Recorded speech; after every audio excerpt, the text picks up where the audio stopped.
Bonsoir et bienvenue sur Cinéden Sublime, épisode numéro 3 du podcast qui aborde les thèmes de la sensualité et de la sexualité de tous les êtres humains.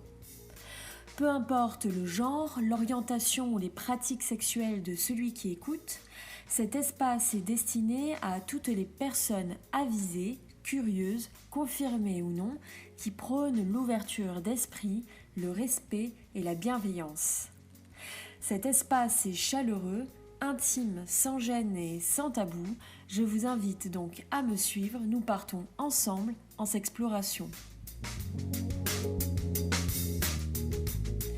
Nous allons parler d'une pratique ancestrale, le bondage japonais connu sous le nom de kimbaku et plus communément appelé shibari pour décrire l'art de ficeler, d'attacher, de lier les choses et les personnes consentantes.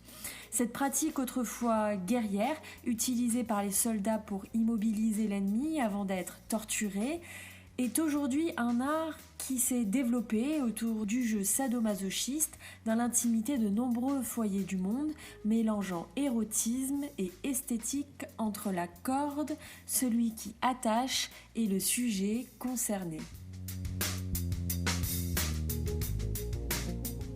J'ai l'honneur d'inviter Juliette Buffard, maître shibari moderne, celle qui attache, qu'on appelle aussi rigueur ou encore shibariste, dont j'ai eu la joie de découvrir le travail lors des soirées No Gender du collectif The Future is Female, qu'on dit aussi TFIF, à Lyon. Bonjour Juliette, je suis vraiment contente de t'avoir ici, d'abord parce que j'ai été subjuguée par ton travail, mais aussi parce qu'il est rare de voir une femme en position de maître dans ce milieu. Donc ma toute première question est, est-ce que tu peux nous dire comment tu as découvert cette pratique et comment tu es devenue shibariste? Bonjour Cinéden, déjà merci beaucoup de me recevoir ici. Alors le shibari, j'ai découvert ça vraiment par hasard dans un bar il y a 4 ans et j'ai été assez subjuguée par ce que je voyais et par ce qui se passait sous mes yeux, donc j'ai été attachée ce soir-là et j'ai un peu plus jamais quitté la pratique. Et après au fur et à mesure, d'abord j'ai commencé en tant que modèle, donc personne attachée, et au fur et à mesure, je me suis dit: «Waouh, mais c'est incroyable toutes les choses que je ressens», et ça me procure énormément de sensations, énormément d'émotions. J'aimerais être capable de retranscrire ça pour d'autres personnes, et c'est à partir de là que je me suis mise à attacher. D'accord. C'est vrai que dans l'introduction, j'ai défini de manière factuelle ce qu'était le shibari. Est-ce que tu en as fait ta propre définition? Je sais pas, j'ai l'impression que c'est une définition qui est très mouvante et très subjective en fait. Shibari, ça veut dire attaché, en fait, et donc je sais pas, j'ai l'impression qu'on attache toujours à partir d'un endroit, un endroit intime, et donc c'est comment est-ce qu'on fait ça avec les cordes? Après, la définition exacte, je saurais pas vraiment en dire grand-chose. J'ai l'impression que c'est tellement subjectif et c'est tellement personnel, on doit tous un peu avoir notre propre définition de ce que c'est. Est-ce que tout le monde peut pratiquer le shibari? Est-ce qu'il y a un profil type? Quelles sont les obligations pour cette pratique au juste? Oui, tout le monde peut pratiquer le shibari. Souvent, il y a un peu, enfin, les personnes qui débarquent, elles ont un peu peur de l'injonction d'être plutôt de petit gabarit, pas trop lourd, souple, parce que c'est souvent, enfin, on va dire que c'est le type de corps qui est le plus représenté sur les réseaux sociaux, dans les vidéos, enfin, dans les performances, et en fait, souvent quand on me pose cette question, je dis: «Non, mais tout le monde peut être attaché», et c'est aussi à la personne qui attache, de s'adapter à la personne qui l'attache. Donc je pense pas qu'il y ait de profil type, c'est vraiment, peut-être que le profil type, c'est comment est-ce qu'on est, en accord avec son corps et qu'est-ce qu'on a envie d'explorer. Et donc les obligations, c'est plus, des obligations de questionnement et d'ouverture d'esprit, de disponibilité, de confiance, mais physique en tout cas, c'est toujours des choses qui se négocient, mais j'en parlerai un peu plus tard. Très bien. Peux-tu nous expliquer comment se passe une séance de shibari concrètement? Oui. On va dire qu'il y a un schéma qui est un petit peu plus classique et forcément, comme tu l'as dit, je vais parler principalement dans ce podcast, à partir de moi, à partir de ma propre expérience, mais il y a quand même, des lieux communs. Donc en général, ce qui ce qu'il faudrait faire, c'est qu'une session de shibari va se dérouler en 3 temps, plus ou moins. Donc la phase de négociation. La négociation, c'est le moment où on pose les questions avec, on essaie d'établir un cadre de consentement.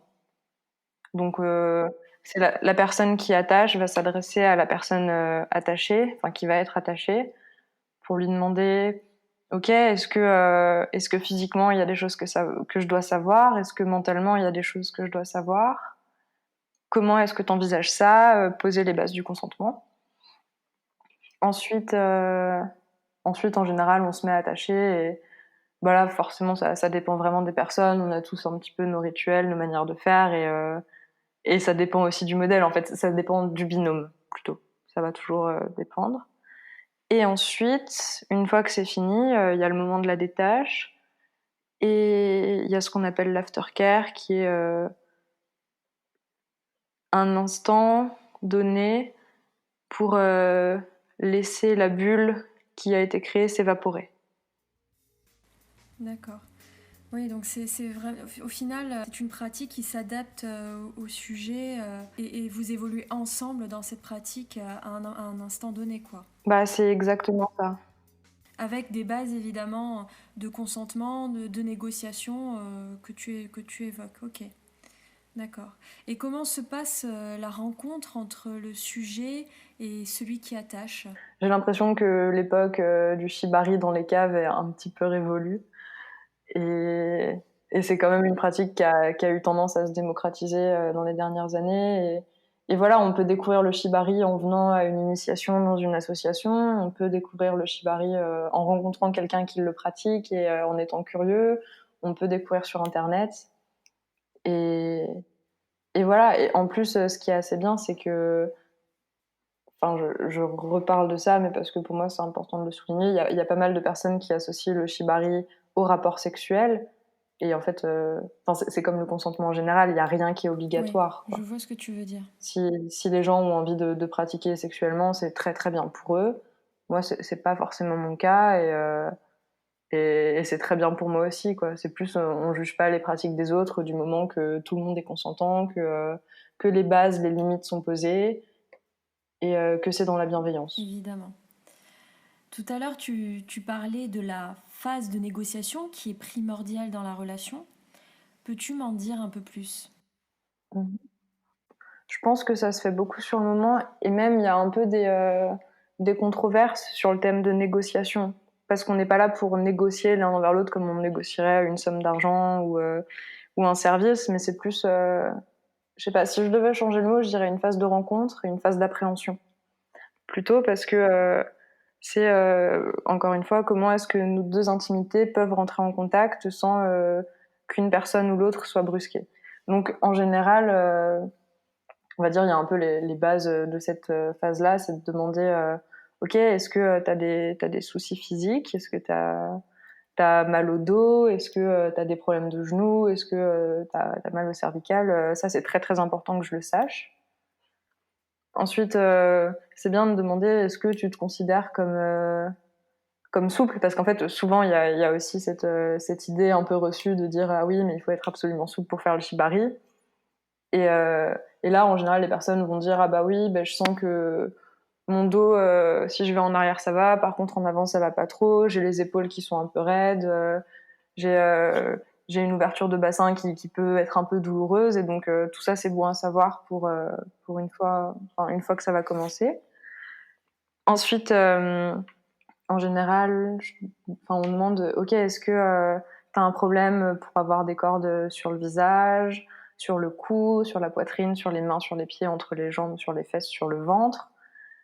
Ça veut pas dire que je vais poser des cordes là, c'est juste dans cette éventualité, qu'est-ce que t'en penses? Juste pour pas se retrouver, je sais pas, avec quelqu'un qui supporte pas qu'on lui touche le nombril, par exemple, et ne pas le savoir, approcher la corde et que la personne se mette à paniquer parce qu'on n'était pas au courant.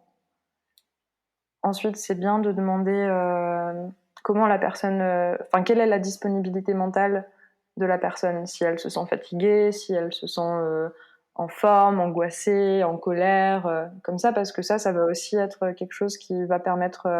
En fait, je sais pas, c'est la base de la verbalisation, de savoir dans quel état d'esprit, dans quel mood on se met avant de commencer. Et la dernière chose, mais ça, enfin, c'est moi qui le fais, je sais pas si tout le monde le fait. Je le dis en étant consciente de mes privilèges de jeune femme qui attachent. Et en général, ce que je dis, c'est je vais te demander quelque chose qui est un petit peu étrange parce qu'on se connaît pas, mais c'est de me faire absolument confiance. Parce que si toi tu me fais confiance, moi je peux te faire confiance. Ça veut dire que s'il y a la moindre chose qui se passe mal, tu pourras me le dire tout de suite et j'aurais pas peur que toi tu te bloques et tu te limites dans ton expression juste sous couvert que je sois pas contente. Parce que pars du principe que je suis là pour te faire passer un bon moment, je suis là pour qu'on passe un bon moment et dans une démarche de bienveillance. Effectivement, c'est une pratique qui est basée avant tout sur la confiance, le consentement. Et c'est vrai que sans cette phase de négociation que tu évoques là, il serait difficile de pratiquer avec un partenaire de manière correcte, on va dire. Absolument, et je crois que c'est un peu comme tout. Je pense que, notamment pour les personnes qui débutent, et je vais un peu adresser là cette phrase-là aux personnes qui débutent, et même en fait à tout le monde. Si jamais vous avez le moindre doute, le moindre instinct, un peu de recul, mais n'y allez pas, quoi. Et en fait, c'est une pratique, je pense, dans laquelle il faut pas se précipiter. Parce que, parce que c'est pas si naturel que ça, que ça peut être dangereux, mais dangereux aussi bien mentalement que physiquement, et que il faut pas se jeter corps perdu dans cette pratique et vraiment y aller progressivement, se poser des questions, discuter, interagir, demander. Si par exemple on a envie de, si par exemple il y a un attacheur qui vous contacte, faut pas hésiter à essayer de trouver des modèles qui ont déjà eu des expériences avec ces attacheurs pour être sûr que cette personne soit safe, quoi. Parce qu'on est, je pense que c'est quand même une pratique où il y a pas mal de prédateurs. Effectivement. Et, et il faut se protéger. La question du corps est très importante dans le shibari. Peux-tu m'en dire un peu plus? J'ai envie de dire que c'est un peu la place au premier degré qui est la place centrale, mais parce qu'en fait le corps entre en relation avec l'esprit, avec la confiance, avec l'estime de soi et qu'on peut pas passer à côté. En fait, le corps est obligatoirement engagé dans une session de shibari. Et je pense que c'est là aussi où il faut y aller pas à pas parce que on n'a pas du tout l'habitude de certaines positions, on n'a pas l'habitude de porter notre poids en étant en suspension, par exemple. Et donc, il faut vraiment y aller progressivement et ne pas avoir peur de dire non, mais là, ça se passe pas bien, pause, je pense que je vais pas pouvoir gérer, quoi. Mm-hmm. Donc, déjà ça. Et puis, je sais pas, moi, j'ai l'impression que j'ai vraiment appris à découvrir mon corps avec le shibari parce que déjà, on comprend que le corps fonctionne en spirale, que c'est comme ça qu'on peut faire bouger quelqu'un. Et il y a aussi une notion assez forte de body managing, qui est un peu comment est-ce qu'on va gérer et faire bouger le corps pendant une session. Comment est-ce que la personne qui attache va être capable de déplacer en douceur et sans blesser la personne son corps. C'est vrai que pour parler de mon expérience, le shibari m'a permis aussi de prendre conscience de mon enveloppe corporelle, de certaines parties de mon corps, et de l'accepter tel qu'il est. Et je trouve que c'est un très bel exercice, une très belle pratique pour ça aussi notamment, au-delà de tout ce que le shibari peut apporter et, aux rigueurs tant qu'à la personne qui est attachée.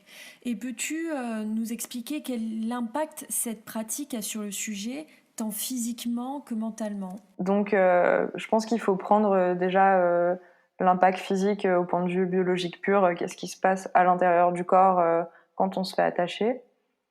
Mine de rien, c'est une pratique que je considérais pas comme foncièrement douloureuse, mais elle est très engageante pour le corps. Aussi bien dans les torsions, aussi bien musculairement, aussi bien dans le poids, la pression, la tension des cordes. Et donc, en réponse à ça, le cerveau, il va générer 2 hormones qui sont les hormones du plaisir, qui sont l'endorphine et la dopamine.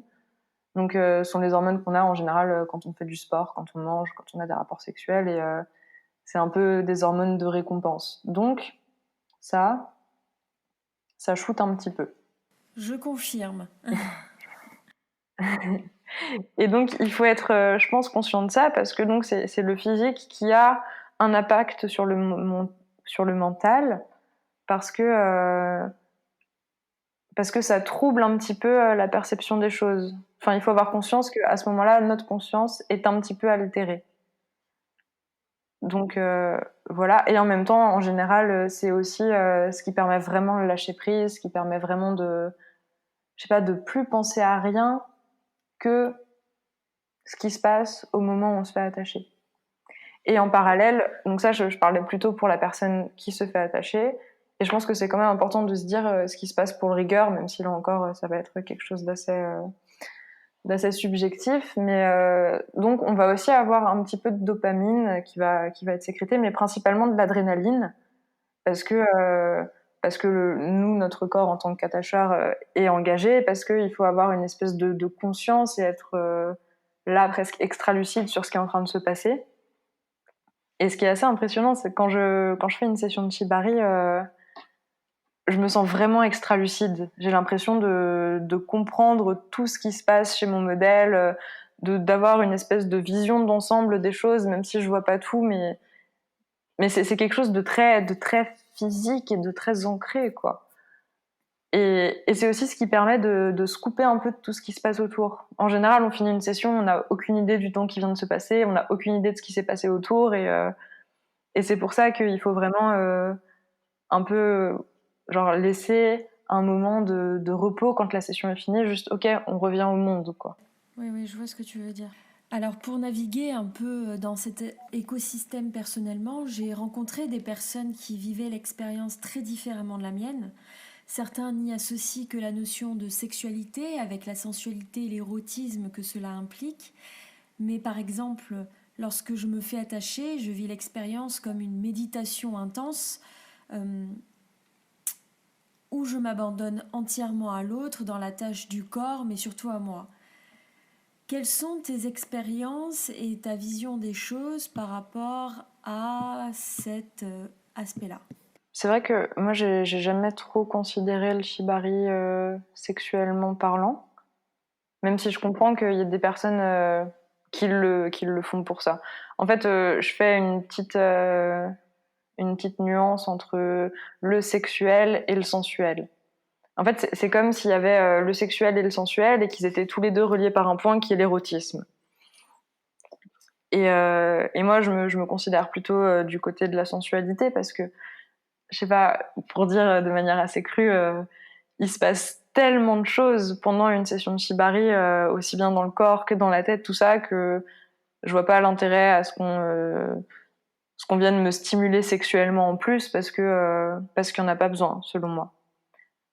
Après, ça dépend aussi de comment est-ce que on envisage la chose, parce qu'il y en a qui font ça pour le jeu aussi, et qui vraiment dans des cadres de jeu BDSM et tout ça. Mais je pense que c'est pas les mêmes manières de pratiquer non plus. Oui, tout à fait.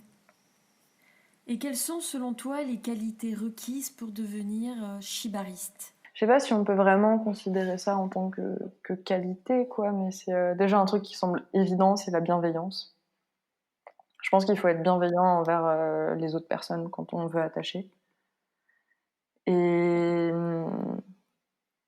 et être évidemment capable d'empathie, ce qui semble assez évident. Après, il y a tellement de manières de pratiquer le shibari différentes. J'ai l'impression qu'il y a autant de manières de pratiquer que de binômes qui puissent exister, parce que c'est tellement intime. Mais oui, je crois que la bienveillance et l'empathie, c'est deux choses qui sont très très importantes. Et aussi les capacités de communication les, je sais pas, on reviendra sans doute sur la question du consentement, mais aussi, oui, ça c'est très important, des deux côtés, c'est être capable d'accepter le non. Oui. Et être capable de respecter les limites de l'autre. Tu me disais l'autre jour qu'il y avait 2 écoles dans la pratique du shibari. Peux-tu nous expliquer ce que tu entends par là? Oui, oui. Bon, après, c'est une interprétation assez personnelle que j'ai du milieu du shibari en France, mais je pense qu'il y a des personnes qui seront d'accord avec moi. La vieille école, c'est plutôt très, très, très axé BDSM, avec tout le pathos et les ritualisations qu'il peut y avoir autour de ça. Et bon, j'avoue, j'ai pas non plus envie de parler en mal de ces personnes-là parce que je les connais assez peu et parce que c'est jamais trop la partie moi qui m'a intéressée. Mais j'ai l'impression qu'il y a même aussi des différences d'esthétisme et avec la nouvelle école qui est une école, je pense, qui se revendique principalement comme queer et, euh, et qui est beaucoup plus autour des questions de sex positivisme, de rapport au corps, de rapport bienveillant au corps, à l'autre, à la sexualité, d'ouverture d'esprit, et de remise en question surtout. Enfin, c'est vraiment. J'ai l'impression que dans le shibari, en tout cas, enfin, depuis là, les 4 ans où j'ai découvert ça, on est sans cesse en train de se déconstruire. Et on se rend compte que en fait, les personnes qui avancent, les personnes qui s'en sortent, et les personnes, en tout cas moi, avec qui j'ai envie de travailler, c'est des personnes qui sont sans cesse en train de déconstruire les idées, les privilèges, les manières d'aborder la chose. Évidemment, on ne critique aucune des 2 écoles, on fait simplement un parallèle entre peut-être une génération nouvelle et une un peu plus ancienne, et on la compare, tout simplement. Ah bah vraiment oui. Et déjà, enfin je me rappelle au No Gender justement là quand j'ai pu participer, j'ai vraiment fait en sorte de travailler à chaque fois avec des partenaires différents. Et c'est ce que je fais un peu pour toutes les performances, juste pour montrer que on peut attacher tous les corps. Ça peut être un homme qui est attaché nu sur scène et c'est pas dramatique et c'est pas choquant. Et oui, j'ai un peu envie de montrer ce que ça peut être et surtout de montrer ce que, en tout cas pour moi, ce n'est pas. Parce qu'il y a beaucoup d'a priori, il y a beaucoup de préjugés, il y a une espèce d'esthétique qui est souvent associée à ça, qui est pas du tout proche de mon esthétique personnelle. Et je suis contente de pouvoir montrer ça et de voir à quel point des personnes qui sont un peu réticentes à la base et bah, sont capables d'accueillir. Enfin, il y a une fois, j'ai fait une performance qui était une performance de danse, de shibari, et j'avais invité mes parents à me voir. Et c'était un peu, ils savaient que je faisais du shibari, ils étaient là, oh là là, Juliette, quand même, quand on cherche sur internet shibari, on tombe sur des pornos et sur ceux qui sont morts dans du shibari bourré. Et donc mon papa, il était un peu là, oh là là, tu te mets en danger quand même. Et là, ils sont venus me voir, et mon père, qui est, enfin, c'est pas rien quand même, il vient me voir et me dit, Juliette, j'ai été impressionnée par ta passion et ta technique. Waouh! Et j'étais super fière d'avoir pu lui montrer que ça peut aussi être ça. Oui. Tout à l'heure, tu nous parlais d'aftercare. Est-ce que tu peux nous expliquer comment se déroule cette phase-là? Donc l'aftercare, si on le traduit littéralement en français, ça veut dire le soin d'après.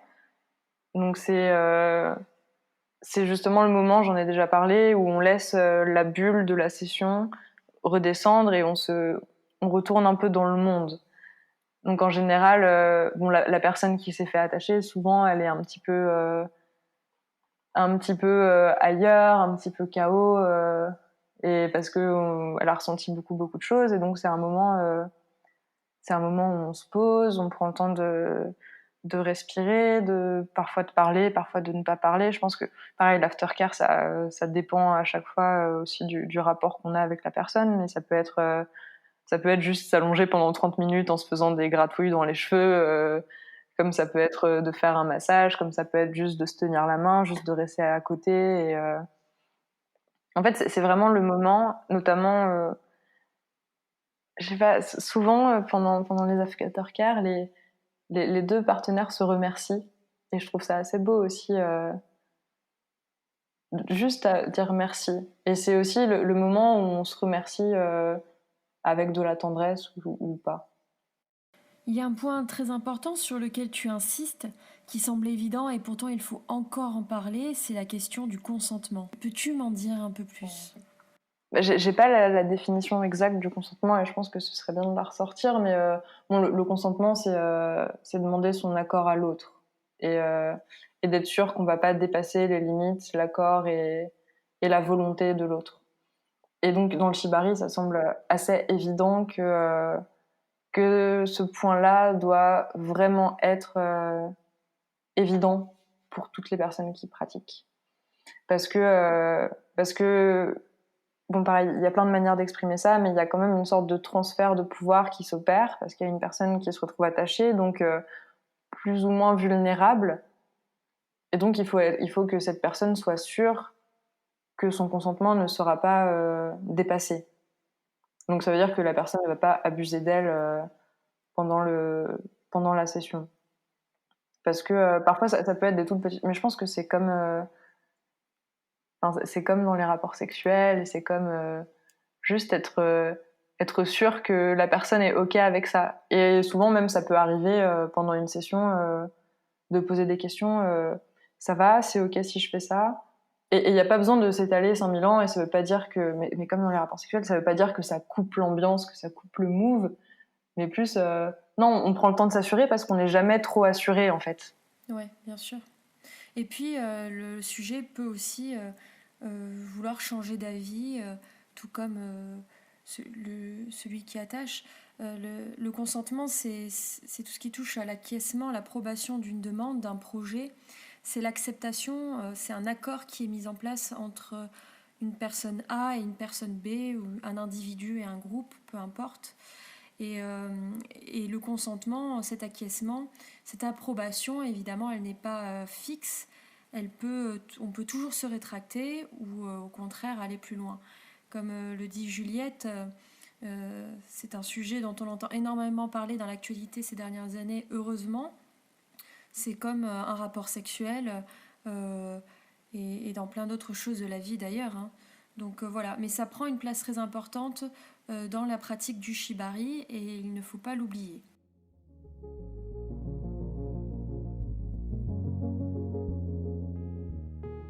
Beaucoup de personnes découvrent le shibari ou alors tout simplement en ont entendu parler, mais ne savent pas trop où pratiquer dans un espace sécurisé. Est-ce que tu as des lieux précis sur Lyon ou ailleurs en France à nous recommander? Oui, alors c'est aussi ce qui est très très bien avec la démocratisation du shibari, c'est qu'il y a beaucoup d'associations qui ont été montées et qui ont été aussi montées comme des laboratoires d'évolution de cette pratique. Donc ce sont des lieux où on peut avoir des initiations, on peut rencontrer des personnes qui pratiquent aussi, où on peut suivre des cours, suivre des workshops, juste venir pour la pratique libre, juste venir pour regarder. Et bon, pareil, il faut toujours faire attention à ce que ce soit des associations qui sont, enfin, qui présentent un, enfin, il y a souvent le terme de safe space qui est employé, et je pense qu'il est assez juste. Et donc c'est pareil, je pense qu'il faut toujours, avant de vraiment vouloir s'engager, il faut toujours aller chercher des avis un peu différents pour être sûr qu'on on s'engage pas dans un endroit qui peut être toxique. Alors moi j'ai plusieurs lieux à recommander parce que je les connais, parce que ce sont des personnes dont je considère énormément le travail et parce que ce sont des personnes envers qui je pourrais recommander aux néophytes d'y aller les yeux fermés. Donc déjà à Lyon, il y a l'association qui s'appelle Pierrope, donc ça s'écrit Prrope. Ils sont situés dans le... Je remettrai tout à l'écrit en commentaire sur Instagram, donc n'hésitez pas à suivre Cinéden Sublime. Et puis je mettrai les recommandations de Juliette. Vas-y, continue Juliette, désolée, je t'ai coupé. Non, c'est très bien de dire ça, comme ça je vais pas épeler tous les noms Voilà. que j'ai à dire. Donc ouais, il y a Pierrope à Lyon. Il y a aussi l'association Lyon Shibari, mais j'avoue que je les connais beaucoup moins et j'ai pas non plus envie de m'avancer, mais voilà. Je pense que ça peut aussi valoir le coup d'aller voir. À Marseille, il y a la Corderie. qui est vraiment des personnes très chouettes et un endroit très chouette. Et je ne peux que recommander. Et à Paris, c'est une association qui est assez récente, qui est née d'associations qui ont disparu, qui se sont mêlées, qui ont voulu se reconstruire, qui s'appelle Port d'Attache. Et donc là, je sais pas exactement, donc en plus avec là, la période de confinement et tout ça, pour le moment, c'est pas réouvert. Donc ouais, il y a Port d'Attache et il y a aussi, j'y pense, l'atelier Simonet, qui est, euh, qui est aussi en région parisienne et que je considère aussi comme safe. Après, il y en a plein d'autres, il faut aller chercher, mais ça, ce sont les lieux que je connais et dont je peux parler. Ok. Ben, merci pour tes recommandations et ceux qui s'y intéressent, n'hésitez pas à voilà, aller voir sur les Facebook, Instagram, site internet de ces associations et puis aussi faire vos propres recherches, comme le disait Juliette, à demander autour de vous et vous renseigner, etc. Merci Juliette pour ce témoignage qui, je pense, aideront les plus curieux. Quelle conclusion pourrais-tu offrir à ce podcast ? J'ai envie de dire aux personnes qui seraient éventuellement intéressées de s'écouter, d'écouter leur instinct, d'écouter leur corps et d'y aller pas à pas. Merci beaucoup Juliette. Est-ce que tu peux nous donner tes réseaux sociaux ? Est-ce que tu souhaites que l'on te retrouve quelque part de bien spécifique ?